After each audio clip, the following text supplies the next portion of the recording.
A brand new look at Jurassic World Dominion has just been released online, and it features Chris Pratt's character Owen Grady interacting with the Parasaurolophus in what director Colin Trevorrow reveals is a dinosaur poaching situation. This is all pretty exciting stuff, and I think we should all jump into it right now.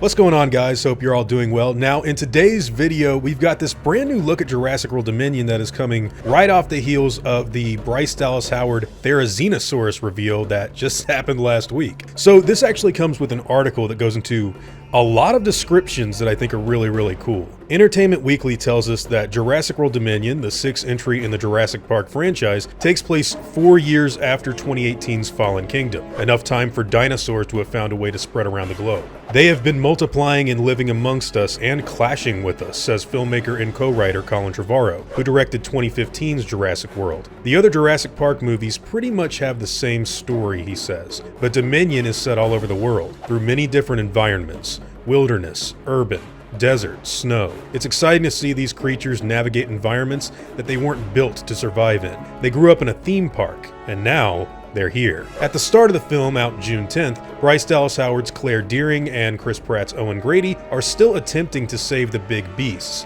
with the latter rounding up parasaurs in the Sierra Nevadas. Trevorrow goes on to say that Owen Grady is not too far from where the dinosaurs got out in the last film. The parasaurs are in danger of being poached. There's a lot of shady types out there who want to get their hands on dinosaurs, so he's working to protect them. And in the image, we've got Owen Grady all geared up to actually take on these dinosaurs and protect them from any sort of hunters or poachers that are out to just wipe them out for, who knows, maybe there's like bounties on dinosaurs' heads, which is a pretty cool idea. I don't know if that's in the movie, but if there's this many people trying to just exterminate them from the planet, of course you've got people that actually used to work at Jurassic World trying to at least save some of them, especially Owen Grady, who went through something of an evolution in the last film, where the beginning of which he didn't give a shit whether the dinosaurs lived or died, but at the end, he saw that waiting too late and having Blue run off, that's not too good for humanity or him or the dinosaur for that matter. I do like the rugged feel that Owen Grady's always brought to these movies, especially in a time when Hollywood seems to be getting even more and more PC and less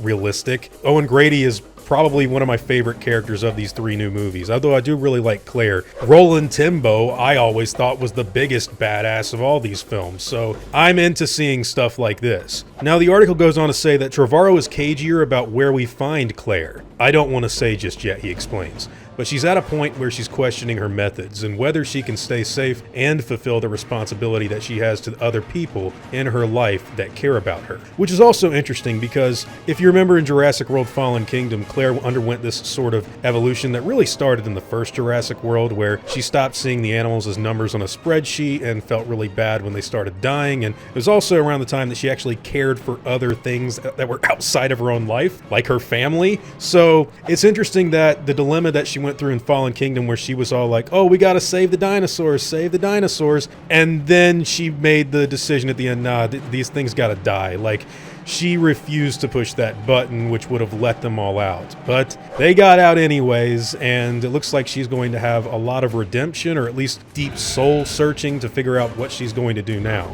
And that makes a lot of sense, because on one hand, you don't want to be so much of a pacifist or animal rights advocate that you don't care about these dinosaurs killing people. But on the other hand, even though you don't want the dinosaurs to kill people, you're still living, breathing things and endangered species. And there's also a big ethical dilemma about whether or not they even deserve to live on the planet. Personally, I agree with Dr. Malcolm. The volcano should have taken them all out, but I do love dinosaurs. It's rough, man. Now, the article goes on to say that there's even bigger news, arguably by some people, with the reveal that Sam Neill, Laura Dern, and Jeff Goldblum are all going to be reuniting for the first time since the original Jurassic Park, and it won't just be a cameo appearance like Goldblum's in Fallen Kingdom. They have equal screen time to Chris and Bryce, Trevorrow reveals of the scientist trio. They're major characters from start to finish. The director describes Dominion as more of a science thriller than the horror-flavored J.A. Bayona-directed Fallen Kingdom, but he strongly hinted that the movie's big bad will be Campbell Scott's Lewis Dodgson, which of course he will be. He is the main villain throughout both of Michael Crichton's novels, and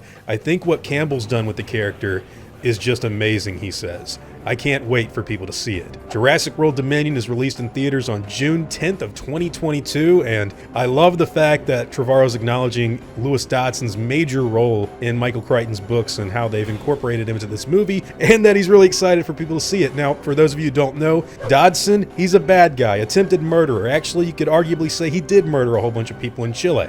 But this is a guy that's really, really ruthless. He tried to kill Sarah Harding in The Lost World. He didn't care about any of his fellow Biosyn operatives getting killed by tyrannosaurs or velociraptors or whatever was out there on Isla Sorna. So to bring him into this movie after failing to grab the embryos in the Barbasol can from the original Jurassic Park all those years ago is pretty cool. Now, this is great. This image of Owen Grady actually trying to wrestle a Parasaurolophus. It's kind of similar to that scene in The Lost World where they wrangled one up by lassoing it around the neck and forcing it to the ground. This one's kind of an inverse of that. It is going to be interesting to see how dinosaurs interact with the snow and other areas like that. Personally, what I'm looking forward to the most is seeing a Jurassic Park movie set all around the world with all of the characters coming back that is actually a sequel to the first film and more than just, oh, look, it's Site B, or oh, look, it's Isla Nublar. This is pretty cool, and as a fan of this franchise and someone that's actually a really big fan of Chris Pratt, dinosaurs, and of course the Lost World, Jurassic Park, and everything else that they've kind of put out to film, I'm pretty excited to see this. Now, I don't know what direction they're going to go with as far as Lewis Dodgson goes, because this guy has never really been that big of a threat in the movies, but rest assured, if you're a Jurassic Park superfan, you know the guy is like, he's the worst when it comes to villains. He's truly a bad dude. But hey, those are all just my own thoughts on the subject matter, and I want to throw the question back to you guys and ask, what do you think about this new material? What are your thoughts on Owen Grady going after Parasaurolophus, Claire searching for how she can keep her friends, family, and dinosaurs safe, and how all of this is going to actually compound into the next movie? Whatever your own thoughts and opinions happen to be, I'd love to hear them in the comments down below. Now before I go, I'd like to thank all of my game wardens, as well as all of my InGen executives. I'd also like to thank all of my park workers and InGen hunters as well. Guys, it really means the world to me that you all continue to support what I do, and I never want you to ever forget that. Now, I'd like to thank you all for watching today's video and hope that you all enjoyed the content. If you feel like I deserve it, I'd appreciate the like and hope that you'll consider subscribing if you're interested in hearing from me again. I'll see you all in the next video, guys, and as always, take it easy.